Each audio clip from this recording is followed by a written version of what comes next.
సౌమ్య వెళ్ళు.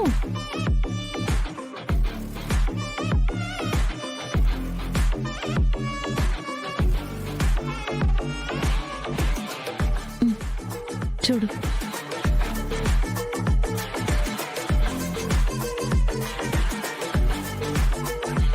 చూడు సౌమ్య.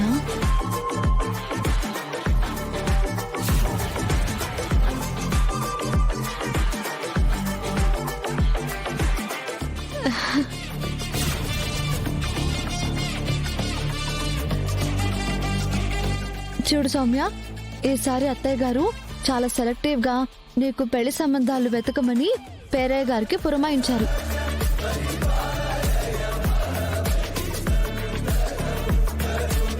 నాకు తెలిసి పేరయ్య గారు తెచ్చినవన్నీ మంచి సంబంధాలే అయి ఉంటాయి.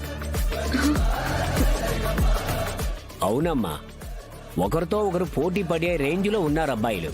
మీరు అందులో ఎవరిని సెలెక్ట్ చేసినా మీ లైఫ్ బ్యూటిఫుల్లే.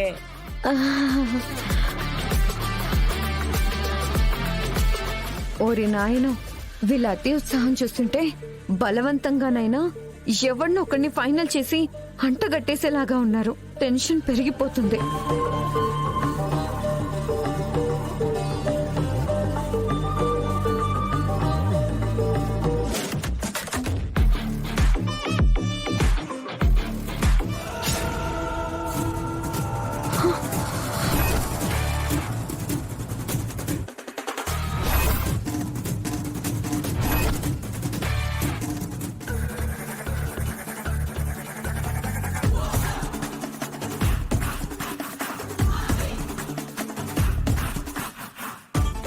సౌమ్య, ఏంటా చెమటలు?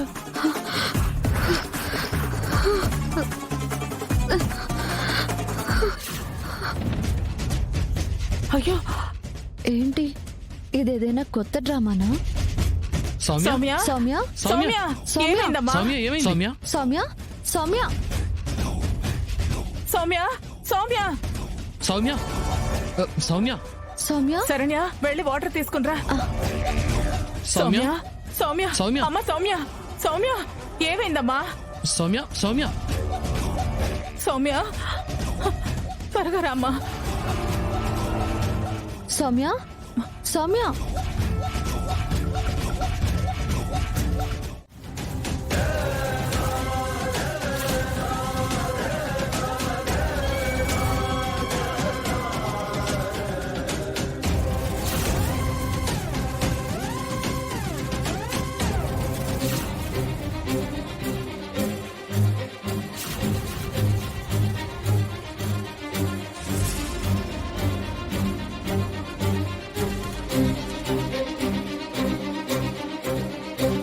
అదిగో దర్శన్ గారు వస్తున్నారు.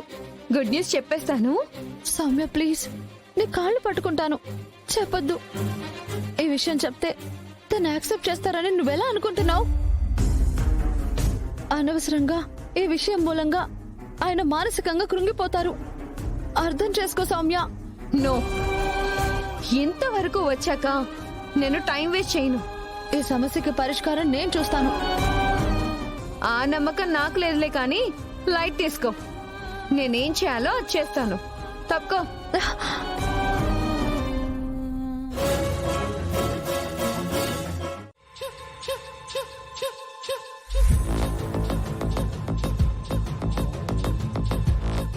అమ్మి, అదిగో మీ అత్తగారు కూరగాయలు కొనేదానికి వచ్చినట్టుండదే. పద వెళ్ళి పలకరిద్దు గాని. ఏమని పలకరించాలి? వంటకి ఏం కూరగాయలు తీసుకుంటున్నారు అనా?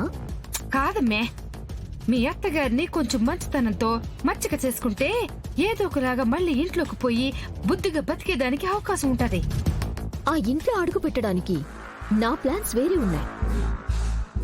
వెళ్ళి ఆవిడ్ని బతిమలాడుకునే కర్మ నాకేం పట్టలేదు. అమ్మి, నువ్వు చేసే ప్రయత్నాలేవి నీ బతుకుని బాగుపరిచే కాదు. నా మాట వినుమ్మే, పోయి క్షమించమని అడుగుదాం. పద. పోమా.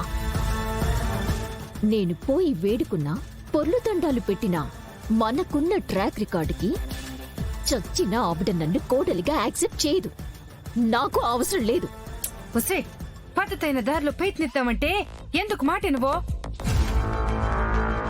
సరే నేనైనా పోయి నిన్ను క్షమించమని అడుక్కుంటా. తప్పుతుందా నాకు? ఈ అమ్మా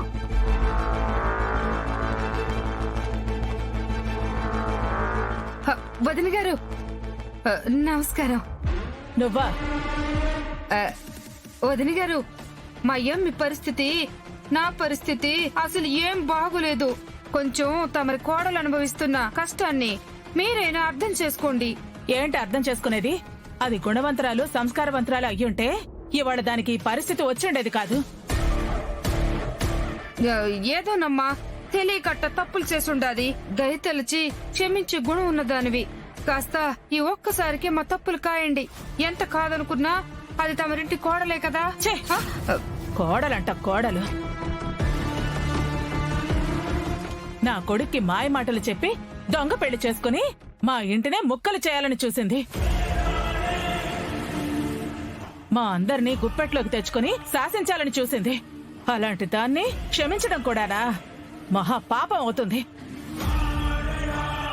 అత్తయ్య గారు, ఏంటండి నన్ను క్షమించడం కూడా మహాపాపమా? నేను మరీ అంత నేరాలు ఘోరాలు ఏం చేశాను?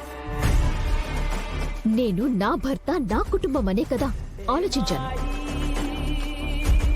ఉమ్మడి కుటుంబం అనే పేరుతో అక్కడ నా వాళ్లకి జరుగుతున్న అన్యాయాన్ని ఎండగొట్టాలని చూశాను. ప్రత్యేక హోదా ఆ కుటుంబంలో మనకి ఉండాలని ఆరాటపడ్డాను. అందుకోసమే కదా ఫైట్ చేశాను. కానీ అది అర్థం చేసుకోకుండా ఏం చేశారు మీరు?